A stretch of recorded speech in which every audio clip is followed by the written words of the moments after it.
हमारे चैनल को सब्सक्राइब करना ना भूलें। यहाँ हजारों कहानियां हैं आपके लिए। उसने समय देखकर आदित्य को फोन किया, मगर उसका फोन बंद आ रहा था। उसे लगा कि शायद आदित्य किसी मीटिंग में होगा। उसने आधे घंटे बाद पुनः प्रयास किया। उसका फोन फिर बंद आ रहा था। मनाल को अब घबराहट होने लगी थी। वो रात तक बार बार आदित्य का फोन ट्राई करती रही, मगर आदित्य का फोन बंद ही रहा। मनाल को लगा शायद आदित्य राजवंश मेंशन नहीं गया होगा। वहां कोई समस्या भी हो सकती थी। उसने सोचा कि वो अनीता जी को फोन करके आदित्य के बारे में पूछे। मनाल ने अनीता जी को फोन लगाया। अरे बेटा, तुम लोग कब आ रहे हो घर? मन नहीं लगता तुम दोनों के बिना। तुम्हारी आदत हो गई है। तुम्हारे आने से तो आदित्य भी हम लोगों के बीच में ज्यादा देर तक बैठने लगा है। उसके पापा ही तुम लोगों को याद कर रहे थे। इतना जल्दी हो सके तुम दोनों घर वापस आ जाओ। कोई बात नहीं मामी, हम कल ही आ जाएंगे। आप और पापा ठीक तो है ना वहाँ पर? हाँ बेटा, हम ठीक हैं, बस तुम लोगों को याद कर रहे हैं। अनीता जी से बात करने के बाद मनाल ने फोन काट दिया। मनाल को चिंता ज्यादा होने लगी। आदित्य अपने घर भी नहीं गया था। उसने ऑफिस में फोन किया। ऑफिस से उसे पता चला कि आदित्य तो दोपहर को ही वहां से निकल गया था। उसकी किसी के साथ मीटिंग थी। ऑफिस से भी आदित्य की कोई खबर नहीं लगी उसे। मनाल की परेशानी बढ़ रही थी। दूसरी ओर वो सोचने लगी, हो सकता है आदित्य उसके लिए कोई सरप्राइज प्लान कर रहा हो, इसलिए उसने अपना फोन बंद कर लिया हो। वो चुपचाप लॉबी में आकर बैठ गई। वो अपने आप को रिलैक्स करने की कोशिश कर रही थी, फिर भी उसका तनाव बढ़ रहा था। जब मेहर ऑफिस से वापस आया तो वो उसे देखकर हैरान हो गया। अरे दीदी, आप और जीजू तो बाहर जाने वाले थे। क्या हुआ? आप ऐसे क्यों बैठी हो? और जीजू कहाँ है? क्या वो अभी तक नहीं आए? उसकी बात सुनते ही मनाल रोने लगी। क्या हुआ दीदी, कुछ तो बोलो, क्यों रो रही हो आप? मैं दोपहर से इनका फोन लगा रही हूँ, मगर उनका फोन बंद आ रहा है। मुझे बहुत फिक्र हो रही है उनकी। पता नहीं वो कैसे हैं। आज तक उन्होंने कभी अपना फोन ऑफ नहीं किया। उसकी बात सुनकर मेहर भी परेशान हो गया। असल में उसे भी आदित्य से कोई बात करनी थी। उसने भी आदित्य को फोन लगाया था तो उसका फोन बंद था। उसे लगा कि शायद जीजू और दीदी कुछ समय साथ रहना चाहते हैं, तो उसके लिए उन्होंने फोन बंद कर लिया होगा। मगर घर आकर तो उसे और ही बात पता चली। मेहर ज्यादा ही परेशान हो गया। दीदी, अगर जीजू से आपकी बात होती है तो प्लीज मुझसे जरूर बात कराएं। मुझे उनसे बहुत जरूरी बात करनी है। हाँ ठीक है, जब भी मेरी बात होती है मैं तुम्हारी भी बात करा दूंगी। मेहर भी काफी परेशान हो गया था। मेहर को पता था कि आदित्य को आज किसी भी हालत में देर नहीं होना था। मनाल और आदित्य साथ में बाहर जाने वाले थे। आदित्य इस बात को लेकर सुबह काफी खुश था।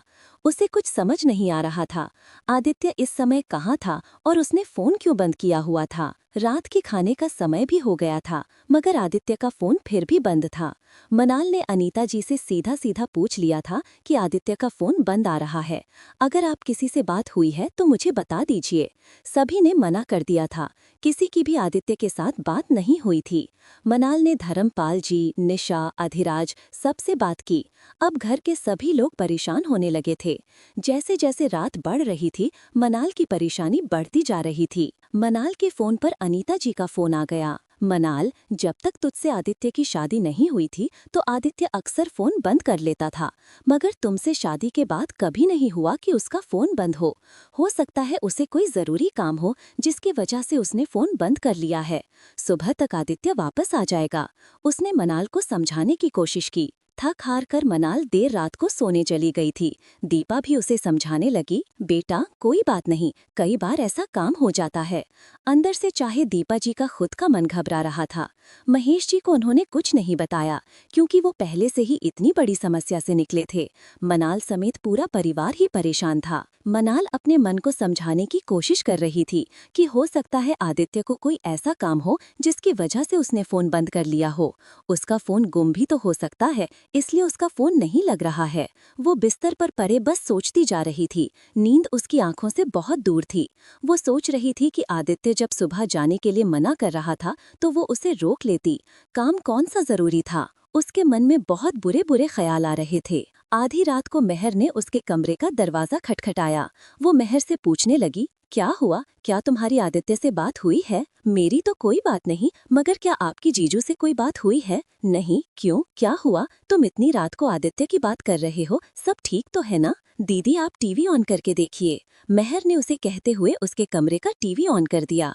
मेहर ने टीवी ऑन करके न्यूज़ चैनल लगा दिया। वहाँ पर चलती हुई खबर देखकर मनाल एकदम से सोफे पर गिर पड़ी। ये क्या हो गया? ऐसा तो उसने नहीं सोचा था। हमारे चैनल को सब्सक्राइब करना न भूलें। यहाँ हजारों कहानियां हैं आपके लिए।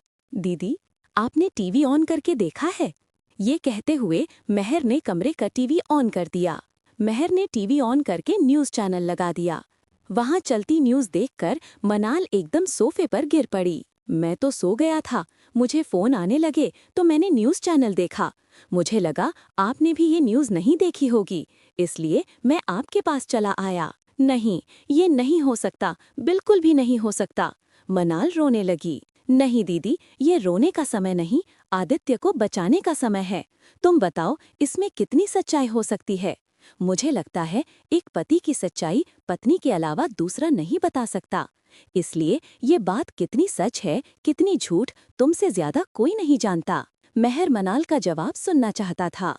उसकी बात सुनकर वो टीवी की तरफ देखने लगी, जहां पर आदित्य की न्यूज़ फ्लैश हो रही थी। न्यूज़ एंकर बार बार बता रही थी कि बिजनेस टाइकून आदित्य राजवंश पर लगा रेप का आरोप। आदित्य राजवंश ने एक मॉडल का रेप किया है। न्यूज़ एंकर कह रही थी, आदित्य राजवंश ने एक मॉडल को मीटिंग करने के बहाने होटल में बुलाया और फिर वहां पर उसका रेप किया। टीवी पर मॉडल को भी दिखाया जा रहा था। उसके चेहरे के भाव नहीं दिखाई दे रहे थे। वो बता रही थी कि कैसे आदित्य ने उसका फायदा उठाया। सारे न्यूज़ चैनल पर एक ही न्यूज़ चल रही थी। मॉडल बता रही थी, आदित्य बहुत दिनों से उसके पीछे पड़ा था। वो उससे मीटिंग करना चाहता था और अपनी कंपनी के लिए मॉडल बनने की पेशकश की थी, मगर उसे इसमें कोई इंटरेस्ट नहीं था। आदित्य की नीयत को पहले ही समझ गई थी, इसीलिए वो मना कर रही थी। वो बहुत जोर देने पर उसे मीटिंग करने के लिए मान गई। इसलिए आदित्य ने पहले ही सब प्लान कर लिया था। उसने उसे मीटिंग के लिए प्राइवेट रूम में बुलाया था, उसके साथ रात गुजारने की पेशकश की। जब उसने मना कर दिया तो उसने उसके साथ जबरदस्ती की। वो तो शायद उसे मार ही डालता। वो मुश्किल से कमरे से निकली और उसने शोर मचा दिया। इतने में आदित्य भाग गया। सभी चैनल पर उस मॉडल की स्टेटमेंट चल रही थी। पुलिस आदित्य को ढूंढती फिर रही थी। उसका कुछ भी पता नहीं था। मेहर मनाल से फिर पूछने लगा, अब तुमने सारे न्यूज़ सुन लिए हैं, तुम्हें क्या लगता है दीदी, सच क्या है? इस खबर में कितनी सच्चाई है? सोच समझकर जवाब देना। मेहर, ये जानने के लिए जरूरी है, तुम्हें ये पता होना चाहिए कि मैंने आदित्य से शादी क्यों की। जान आदित्य ने मुझसे शादी क्यों की? मेरी पूरी बात सुनने के बाद तुम इसका जवाब खुद ही देना। एक बार तुम मेरी पूरी बात सुन लो, मगर हाँ, मेरे बीच में मेरी बात मत काटना, ना ही गुस्सा होना। चुपचाप मेरी बात सुनो। हो सकता है बीच में तुम्हें गुस्सा भी आए। नहीं दीदी, आप मुझे अपनी सारी बात बताओ। आप मुझे अच्छी तरह से जानते हो, गुस्सा होने वालों में से मैं नहीं हूँ। मनाल ने उसे महेश खन्ना जी के एक्सीडेंट से लेकर फैक्ट्री में होने वाले नुकसान और फिर आदित्य की शादी की ऑफर देना, वो मनाल से शादी क्यों कर रहा है, इसका रीजन देना और उसके बाद उसके पापा का ठीक होना और फैक्ट्री का सही तरीके से चलने लगना और फिर आदित्य का मनाल से अपने प्यार को स्वीकार करना, पूरी बात बताई। मेहर चुपचाप उसे सुनता रहा। मुझे किसी ने भी ये नहीं बताया, जो लोग फैक्ट्री में जालसाजी कर रहे थे उनकी नज़र तुम पर भी थी, क्योंकि आदित्य की वजह से वो लोग तुम पर नहीं पहुंच पाए, इसीलिए उन्होंने आदित्य पर अटैक किया है। तुम फिक्र मत करो, मैं जीजू को कुछ नहीं होने दूंगा, मेरे होते हुए तुम फिक्र मत करो, वो मनाल से कहने लगा। तभी मनाल के फोन पर एक अननोन नंबर से मैसेज आया। मनाल उसे खोलकर देखने लगी। उसमें लिखा था, माना प्लीज, मैंने कुछ नहीं किया, मुझे फंसाया जा रहा है, प्लीज मुझसे अपना नंबर छोड़कर किसी और नंबर से कांटेक्ट करो, तुम सभी के फोन टैप किए जा रहे हैं। उसने मैसेज देखा और फिर मेहर को दिखाने लगी। अब इतनी रात गए, हम किस नंबर से फोन करें आदित्य को? मनाल मेहर से पूछने लगी। मेहर वहां से उठकर चला गया और थोड़ी देर बाद लौटा। उसके हाथ में घर में काम करने वाली मेट जो वहां पर क्वार्टर्स में रहती थी, उसका फोन था। इस नंबर से फोन करो आदित्य को, ये नंबर किसी के पास नहीं होगा। अपनी बात होने के बाद मुझसे भी बात कराना जीजू की। मनाल ने जिस नंबर से आदित्य का मैसेज आया था उसी नंबर पर फोन मिला लिया। आगे से आदित्य बोल रहा था। मनाल की आवाज सुनकर उसे तसल्ली हुई। माना, मैंने कुछ नहीं किया, यकीन मानो मेरा, मैं सच कह रहा हूँ। मैं तो ऑफिस जाने के थोड़ी देर बाद ही ऑफिस से निकल गया था। मेरा मन ही नहीं लगा था काम में। मेरा दिलो दिमाग तो तुम पर ही अटका हुआ था। मैंने सारी मीटिंग कैंसिल कर दी। सबसे पहले मैंने तुम्हारे लिए एक डायमंड रिंग खरीदी, जो मैं तुम्हें रात को गिफ्ट करने वाला था। फिर उसके बाद मैंने एक होटल में हम दोनों के लिए हनीमून स्वीट बुक कराया। मैं आज की रात को हम दोनों की यादगारी रात बनाना चाहता था। मगर वो मॉडल कितने दिनों से मेरे पीछे पड़ी थी कि मुझे काम चाहिए, प्लीज एक बार मिल लो। मैं उसी होटल में था। उसे शायद पता था कि मैं वहीं हूँ। उसने कहा कि मैं आप ही के रूम में मिलने आ जाती हूँ। मैंने उसको वहीं पर बुला लिया। मीटिंग करने के थोड़ी देर बाद उसने बाहर जाकर शोर मचाना शुरू कर दिया और अपने कपड़े फाड़ दिए। हमारे चैनल को सब्सक्राइब करना ना भूलें। यहाँ हजारों कहानियाँ हैं आपके लिए। आदित्य, ये जो भी कुछ हुआ है, इसके बारे में चाहे मुझे नहीं पता, पर मैं आप पर पूरा यकीन करती हूँ। आपके साथ रहकर आपको इतना तो जान गई हूँ। आप कैसे हैं, मैं हर हाल में आपके साथ हूँ। पता है माना, तुम्हारी बात सुनकर मेरा मन हल्का हो गया। अब देखना, मैं इस सब से बाहर आ जाऊंगा। अगर तुम मुझ पर यकीन नहीं करती, तुम्हारा ही विश्वास टूट जाता, तो मेरे लिए बहुत मुश्किल होता। तुम मेरी हो और मुझ पर यकीन करोगी, ये बात मेरा मन मुझसे कह रहा था। मेहर ने मनाल से इशारा किया कि वो बात करना चाहता है। मेहर आपसे बात करना चाहता है, मनाल ने आदित्य से कहा। फोन पकड़ते हुए मेहर बोला, जीजू, मुझे भी आप पर पूरा यकीन है। मेरी बहन भी आप पर यकीन करती है। वैसे अगर किसी ने मुझे पहले पूरी बात बता दी होती कि आप दोनों की शादी कैसे हुई, तो शायद इस प्रॉब्लम का कोई सल्यूशन पहले ही मिल जाता। मगर मुझे किसी ने कुछ बताया ही नहीं। तुम क्या कहना चाहते हो, मुझे तुम्हारी बात समझ नहीं आई। मुझे डैड ने ये तो बता दिया था कि हमारी फैक्ट्री पर कुछ लोगों की बुरी नज़र थी। फैक्ट्री को मिलने वाले रॉ मटेरियल को नशे के लिए बरतना चाहते थे। मगर मुझे ना पापा ने ना आपने ये नहीं बताया कि उन लोगों की नज़र मनाल पर भी थी और आपने इसीलिए उससे शादी की।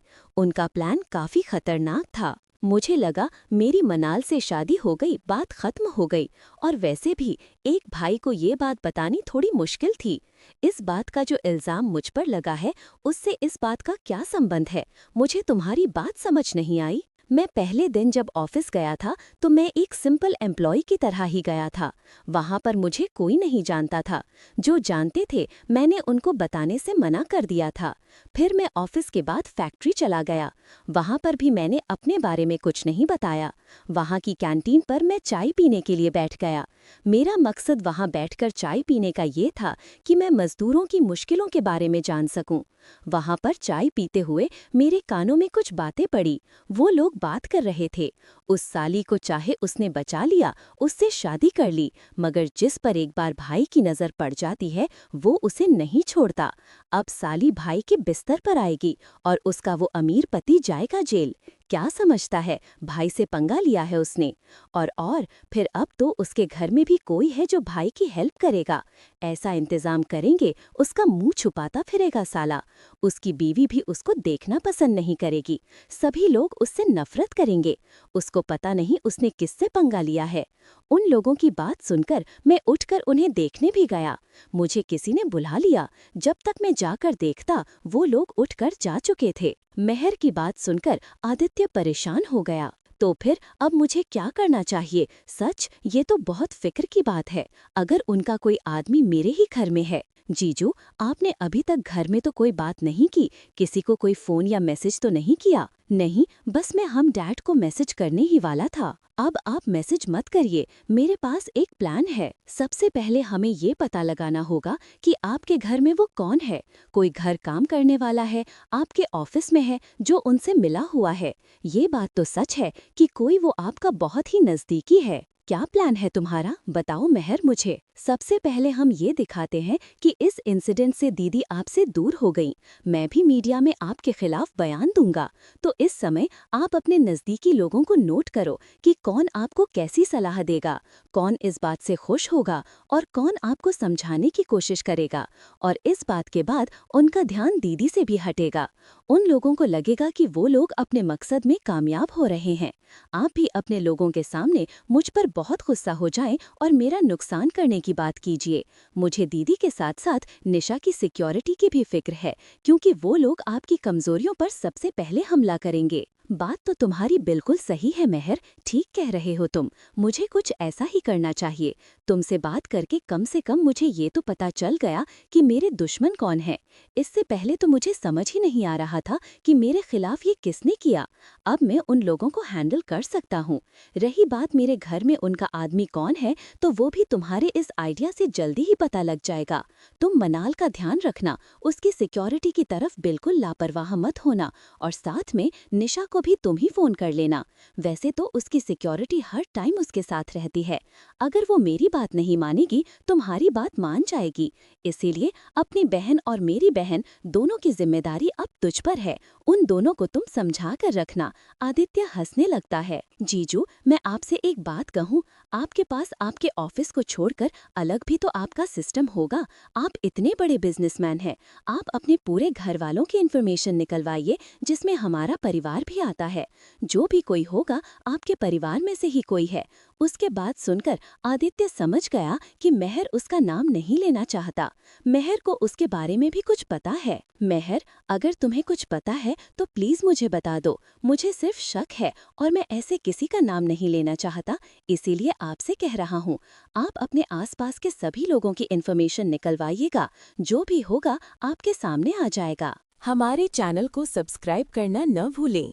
यहाँ हजारों कहानियाँ हैं आपके लिए। मेहर ने आदित्य से बात करने के बाद आगे की योजना बनाने लगा। उसने मनाल को पूरी बात समझाई। बड़ी मुश्किल से सभी ने रात बिताई। सुबह उठकर मेहर ने सबसे पहले दीपा जी और महेश जी को समझाया, आप किसी भी बात पर यकीन मत कीजिए। जो कुछ भी हो रहा है, आदित्य को फंसाया गया है, और ये बात अभी बाहर नहीं जानी चाहिए कि हम उनके साथ हैं। हम लोग यही दिखाएंगे कि हम आदित्य के खिलाफ हैं। वैसे भी आदित्य पर जो मुसीबत आई है, ये हमारी ही वजह से आई है। हम ही इसके लिए जिम्मेदार हैं। अगले दिन सारे न्यूज़ चैनलों पर आदित्य की खबर के साथ साथ मनाल और मेहर का बयान भी चल रहा था, जिसमें दोनों बहन भाई आदित्य के खिलाफ बयान दे रहे थे। मनाल रोती हुई कह रही थी, आदित्य ने मुझे इतना बड़ा धोखा दिया है, मैं उसे कभी माफ नहीं करूंगी। मैं उसे जल्द ही तलाक दे दूंगी। मनाल आगे बोली, मैं आदित्य से बहुत नफरत करती हूँ। जिंदगी में कभी आदित्य का चेहरा नहीं देखना चाहती। साथ ही मेहर कह रहा था, जिस इंसान ने मेरी बहन को इतना बड़ा धोखा दिया है, उसे मैं कभी माफ नहीं करूंगा। मैं उस मॉडल जिसके साथ आदित्य ने बलात्कार किया है, उसकी मदद करना चाहता हूँ। आदित्य ने मेरी बहन की जिंदगी बर्बाद कर दी है। अब मैं आदित्य को बर्बाद कर दूंगा। आदित्य को अपनी इस गलती के लिए बहुत पछताना पड़ेगा। दोनों बहन भाई कह रहे थे कि वे उस लड़की जिसका आदित्य ने शोषण किया है के साथ हैं, और वे उस लड़की की हर तरह से मदद करेंगे। वो लड़की खुद को अकेली न समझे। सभी रिश्तेदार और दोस्त मनाल पर हैरान थे। धर्मपाल जी और अनीता जी खुद मनाल से मिलने आए। उन्होंने कहा, वो ऐसा क्यों कर रही है? आदित्य का साथ देने की जगह उस लड़की का साथ देने की बात क्यों कर रही है?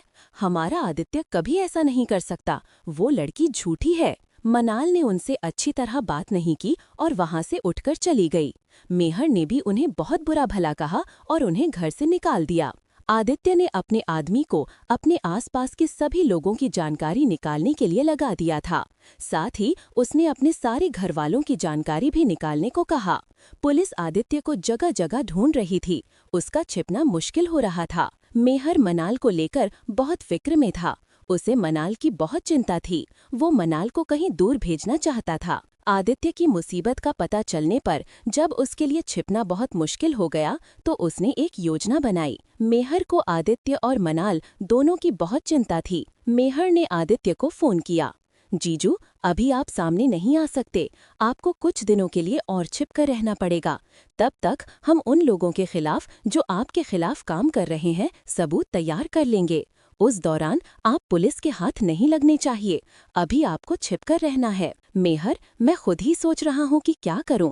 पुलिस मेरे पीछे कुत्तों की तरह लगी हुई है। मैं इधर उधर भागता फिर रहा हूँ। मैं बहुत परेशान हूँ। तो आपके लिए मेरे पास एक योजना है, मेहर ने कहा। क्या योजना है, बताओ तो सही। देखिए, थोड़े दिनों के लिए आप इस शहर को छोड़ दें और मैं मनाल को भी कहीं दूर भेजना चाहता हूँ। क्यों ना मैं आप दोनों को एक साथ ही रहने का प्रबंध कर दूं, फिर मुझे मनाल की भी चिंता नहीं रहेगी। तुम्हारी बात ठीक है, एक साथ, मगर कहाँ पर? असल में हमारा गांव हरियाणा में है, जहां से मेरे दादाजी आए थे। वहां पर अभी भी हमारा एक घर है। उस घर में एक गांव का परिवार रहता है जो थोड़ा गरीब है।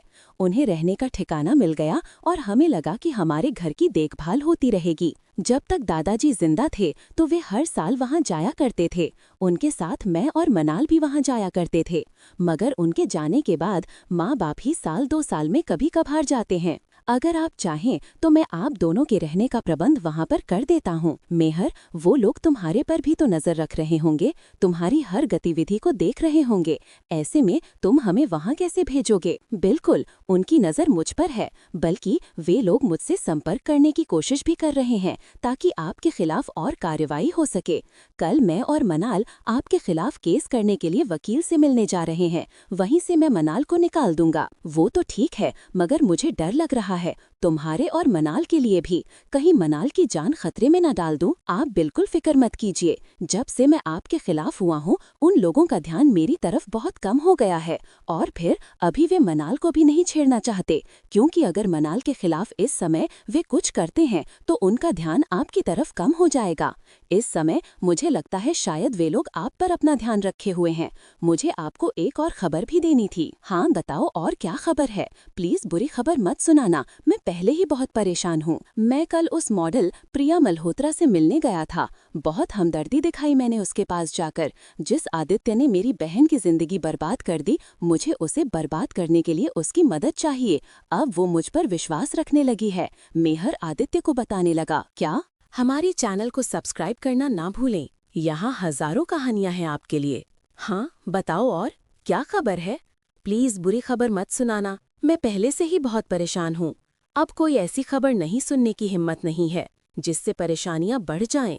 जहाँ एक परेशानी खत्म होती नहीं, दूसरी शुरू हो जाती है। आदित्य बोला। मैं कल उस मॉडल प्रिया मल्होत्रा से मिलने गया था। बहुत हमदर्दी दिखाई मैंने उसके पास जाकर। जिस आदित्य ने मेरी बहन की जिंदगी बर्बाद कर दी, मुझे उसको बर्बाद करने के लिए उसकी हेल्प चाहिए।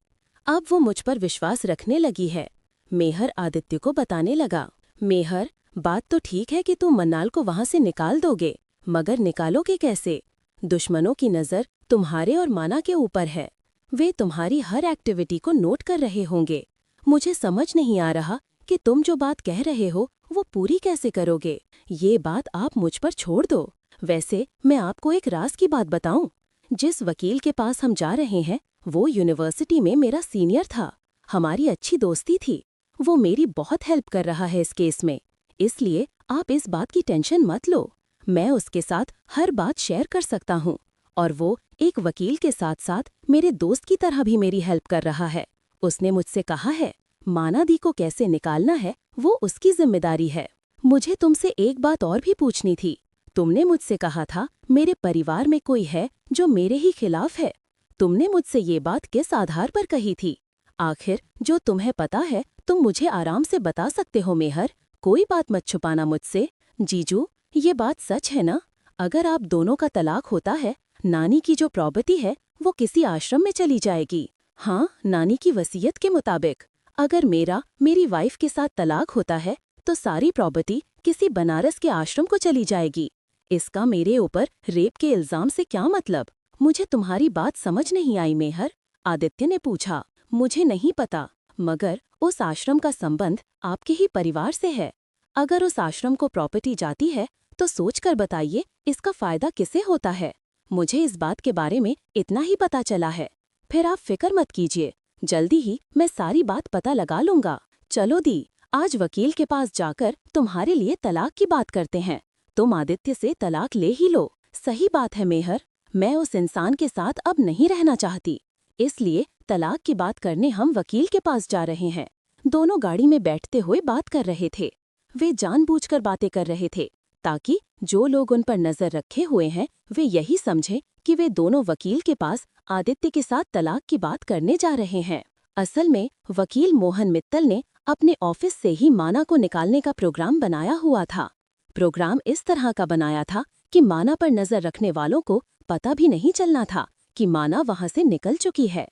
उन पर नजर रखने वालों की आंखों में धूल कैसे झोंकनी थी। आखिर मोहन मित्तल जैसे चालाक वकील थे, उसे पता था कि ऐसे मामले कैसे निपटाए जाते हैं। जब मेहर और मन्नाल वकील के ऑफिस जाते हैं, वहां से मेहर और उसका दोस्त मोहन मित्तल बड़ी चालाकी से मन्नाल को निकाल देते हैं। मन्नाल वकील मोहन मित्तल की पीए के साथ अपने कपड़े बदल लेती है और वहां से मोहन मित्तल के साथ ही निकल जाती है। मेहर वकील के ऑफिस में ही रह जाता है और मोहन मित्तल की पीए माना के कपड़े पहनकर वहीं रुक जाती है। मोहन मित्तल उसे रेलवे स्टेशन तक ले जाता है। साथ में वे ये भी ध्यान रखते हैं कि कहीं कोई उसका पीछा तो नहीं कर रहा। आगे उसका कोई और आदमी खड़ा होता है जो मन्नाल को करनाल जाने वाली ट्रेन पर चढ़ा देता है। इस तरह से माना गाड़ी में चढ़ जाती है। आगे मन्नाल जाकर अपने कंपार्टमेंट में बैठ जाती है। गाड़ी चल पड़ती है। उसे बताया गया था कि रास्ते में आदित्य उससे मिल जाएगा। उसे आदित्य का इंतजार होने लगता है। जहाँ पर भी गाड़ी रुकती है उसे लगता है कि आदित्य आ जाएगा, मगर आदित्य नहीं आया। उसे सिर्फ आदित्य का इंतजार रहता है। कितने दिन हो गए उससे मिले, वो सही सलामत गाड़ी में आ जाए, वो यही सोच रही थी।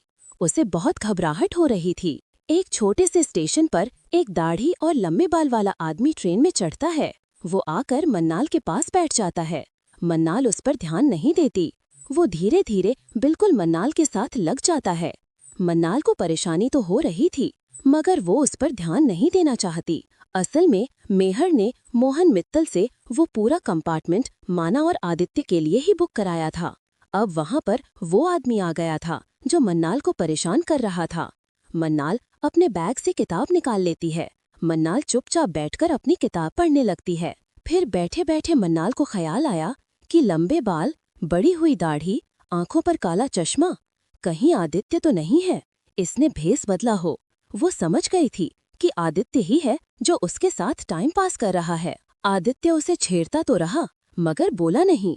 उसे पता था कि जब वो बोलेगा तो पकड़ा जाएगा, मगर फिर भी मन्नाल ने उसे पहचान लिया था। मन्नाल खड़ी हो गई। खड़े होकर उसने उसके बाल खींच लिए। आदित्य की बिगड़ उतर गई। वो हंसने लगा। अच्छा, तो तुमने मुझे पहचान लिया। वो उसके गले लगकर रोने लगी। कितनी देर तक वो उसके गले लगी हुई सिसकती रही। अब क्यों रो रही हो? चुप कर जाओ, मैं तुम्हारे सामने खड़ा हूँ, मेरी तरफ देखो। तुम पहले क्यों नहीं बताया मुझे? परेशान करने लगे। अब मैं चुप नहीं करूँगी, चुप कर जाओ, नहीं तो मैं तुम्हें अपने तरीके से चुप करा दूंगा। सोच लो। आदित्य उसे छेड़ने लगा। क्या